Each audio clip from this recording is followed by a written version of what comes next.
रहे हैं। और उसके अलावा प्रधानमंत्री नरेंद्र मोदी का एक ट्वीट आया है, अपने कार्यकर्ताओं में जोश भरने की कोशिश करते हुए नजर आ रहे हैं। आज प्रधानमंत्री नरेंद्र मोदी ने जितने भाषण दिए, उस भाषण में आप देखिए कि 2-3 बातें इंपॉर्टेंट उन्होंने कही हैं उनके लिहाज से। एक ये कि उन्होंने ये अभी से ये घोषणा कर दी कि राहुल गांधी सिर्फ वायनाड से चुनाव नहीं लड़ेंगे बल्कि एक और जगह से चुनाव लड़ेंगे। ये घोषणा करते हुए नजर आए आज प्रधानमंत्री नरेंद्र मोदी। ये घोषणा हालांकि करना राहुल गांधी और उनकी पार्टी को है, लेकिन वही घोषणा कर रहे थे। दूसरी बात कि राहुल हार रहे हैं ये बताते हुए और इंडिया गठबंधन पे सीधा हमला करते हुए और राम के नाम पर और सनातन के नाम पर वोट मांगते हुए नजर आए प्रधानमंत्री नरेंद्र मोदी।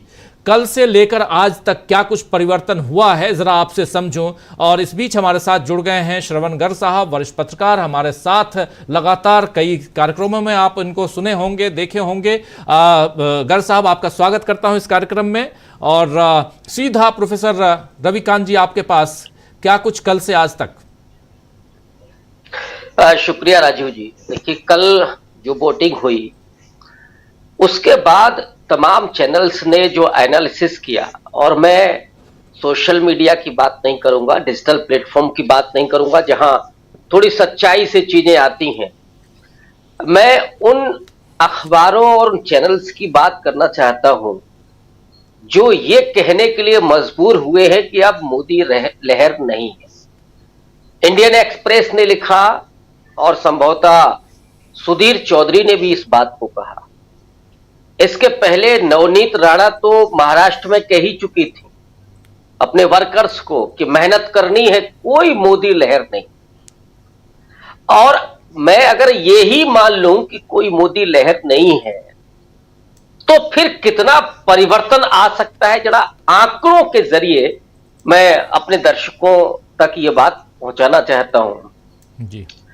माना गया कि 2019 में एक बड़ी वेव थी पुलवामा और बालाकोट के जरिए, जिसे नरेंद्र मोदी ने भुनाया था, और उस वेव में कितना भारतीय जनता पार्टी को मुनाफा हुआ था, वो 2-3 मैं आपको नमूने आपके सामने पेश करना चाहता हूं।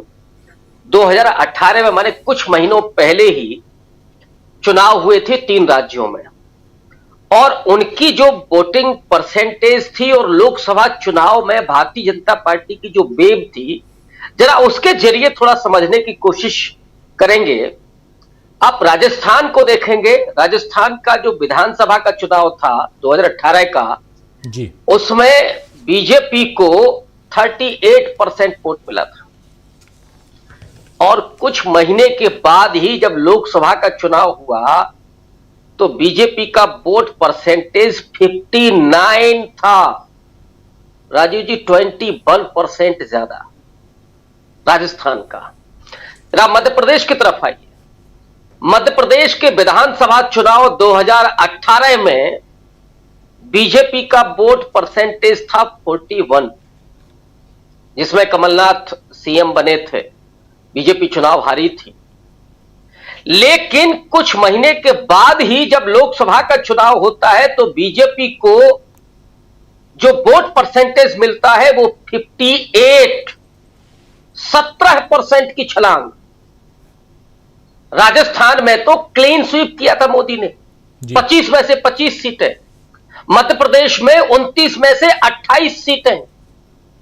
उत्तर प्रदेश देख ले, उसके पहले में छत्तीसगढ़, वो तीसरा जो राज्य है, छत्तीसगढ़ में विधानसभा चुनाव में 33% मिला था बीजेपी को, और कुछ महीने के बाद ही लोकसभा चुनाव में बीजेपी को मिला 50.7%, यानी तकरीबन 18% की छलांग मारी थी बीजेपी ने लोकसभा चुनाव में। और ठीक इसी तरह से अगर आप यूपी को देखेंगे, यूपी का विधानसभा चुनाव 2017 का, उसमें बीजेपी को वोट मिला था 39.67%, करीब 40%। और 2019 के लोकसभा चुनाव में यही वोट बढ़कर के 49.9% हो गया, यानी 50% करीब करीब, सीधा 10% की छलांग थी। तो ये जो वेव है, जिसको मोदी वेव कहा जा रहा है आज, उस वेब ने कितना बड़ा परिवर्तन किया था, और आज इंडियन एक्सप्रेस लिख रहा है कि मोदी वेब गायब है। अब अगर यही गायब ही मान लो, वैसे तो मैं मान रहा हूं कि जो कभी मोदी लहर थी वो आज कहर में तब्दील हो चुकी। ये जो 5 साल इधर के हैं, आपको याद होगा जब पुलवामा को लेकर के नरेंद्र मोदी कैंपेन कर रहे थे, तो जो नए वोटर बने थे जिनकी 18 साल आयु हुई थी, वो तकरीबन 1 करोड़ वोटर थे, और उन्हें मोदी ने अपील किया था कि वो शहीदों के नाम पर वोट दें। और मुझे ऐसा लगता है कि 90% नौजवानों ने बीजेपी को वोट किया था उसमें जी। और उन नौजवानों को मिला क्या? अग्निवीर। बेरोजगारी, महंगाई, ये उन नौजवानों को मिला है। और यहां पर इसलिए मैं कह रहा हूं कि मोदी की जो लहर थी वो अब खुद बीजेपी के लिए कहर बन गई, जो बहुत बड़ा परिवर्तन। और ये बीजेपी जो कभी एसेट हुआ करते थे मोदी जी, उसके लिए आज लायबिलिटी बन गए। और दूसरी तरफ कांग्रेस पार्टी का मैनिफेस्टो जो गेम चेंजर साबित हो रहा है, और एक एक जो योजना है, जो वादा है, वो जस्टिफाइड है, लफाजी नहीं है कि 2 करोड़ रोजगार देंगे, 15 लाख खाते में आएंगे जी। कि अगर 1 साल में हम 1 लाख रुपया एक परिवार की सबसे बुजुर्ग महिला को दे सकते हैं तो वो डालेंगे।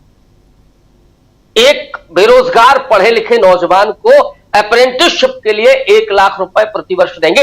ये बिल्कुल मुझे लगता है कि स्पष्ट होते हुए वादे हैं, और लोग उनको अपील कर रहे हैं, और इसीलिए ये पूरा चुनाव बदलते हुए दिखाई पड़ रहा है। और दूसरी तरफ महंगाई, बेरोजगारी तो नंबर 1 पर है ही।